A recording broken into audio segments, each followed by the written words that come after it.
Hello guys. Today we are going to understand about query selectors. In the previous class, we understood about the three basic selectors, which was get document by ID, get element by ID, then tag name, then class name. Now we are going to understand about CSS selectors.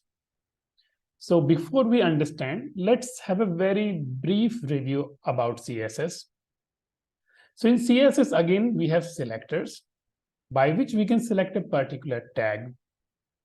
And we have ID selector by which we can select a tag based on an ID. We have a class selector and we can select multiple elements that have the same class and the tag selector. And those CSS can be applied in the CSS code. So if you look at here, the first is the ID selector. And for ID selector, we use an hash. The second is for class selector. And the third is the tag selector, which is selecting all the tags. Now, these selectors, which are used to select tags for CSS code, the same mechanism can also be used for selecting a group of tags for JavaScript, which means for getting the DOM object. So let's try to understand how.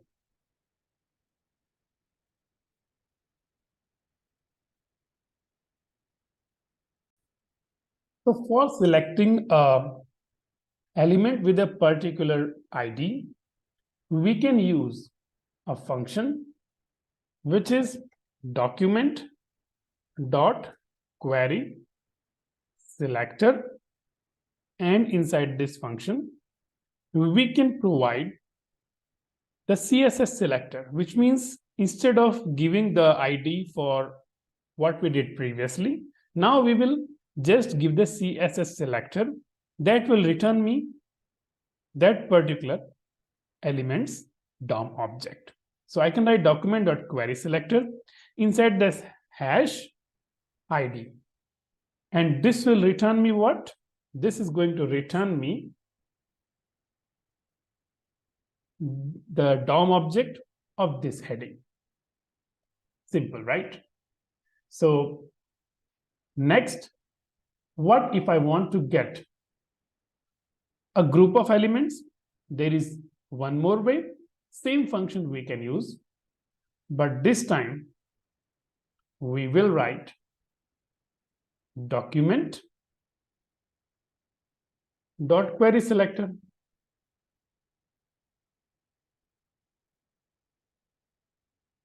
And within that, we can write dot group 1.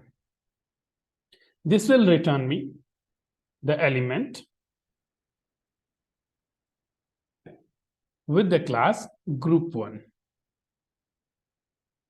Now, just keep in mind the document.getElementBySelector just returns you the one object, which is okay in the case of ID selector.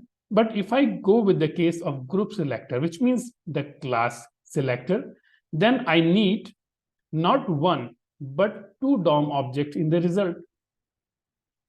But this document.getElementBySelector will only return me the first selector, which means the first tag, not all the tags. So that is one problem, which means this is going to return me only the first tag, which has the class equal to group. So for getting multiple, we can use a slightly modified function, which is document.getSelector all. And inside that, then I can provide the selector value, which is dot group 1. So if you see this function, the querySelectorAll. This function now returns me an array of DOM objects. Why? Because this querySelectorAll says return me all the DOM objects that have the selection criteria with class equal to group 1. So if I want only one result, I can use querySelector. If I want to fetch an array, because I think that my selection will have more than one DOM object, then I can go for querySelectorAll. So now we have seen the ID selector and we have seen the class selector. Now let's focus on the tag selector, which is also very simple. In tag selector, we will write document.getElementById, and then we will select the tag, which is h1. And what it will do? It will return me the element which has the tag of h1. But again, it will only return me the first element. And if I want to get all the h1 tags, then I will use the next function, which is querySelectorAll.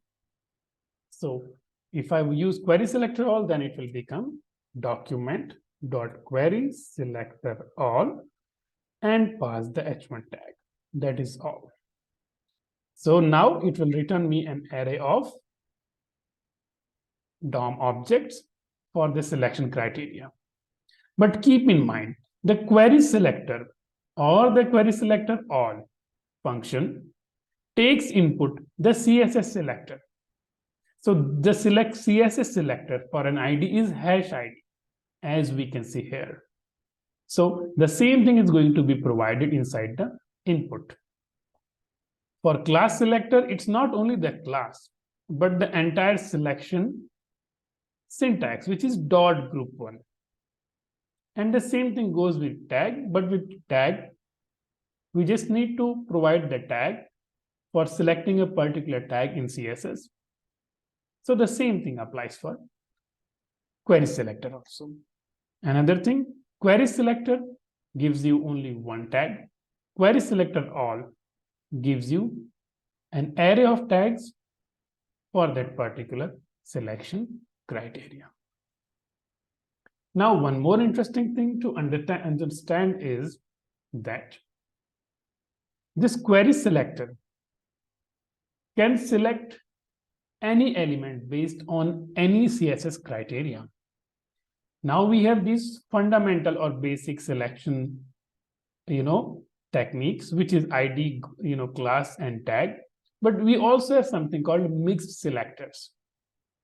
So this particular querySelector can also be applied to mixed selector. We will understand this in the next session, but just to tell you, any CSS selector selection criteria can be provided to the querySelector or querySelectorAll, and we will get that particular tag based on the criteria.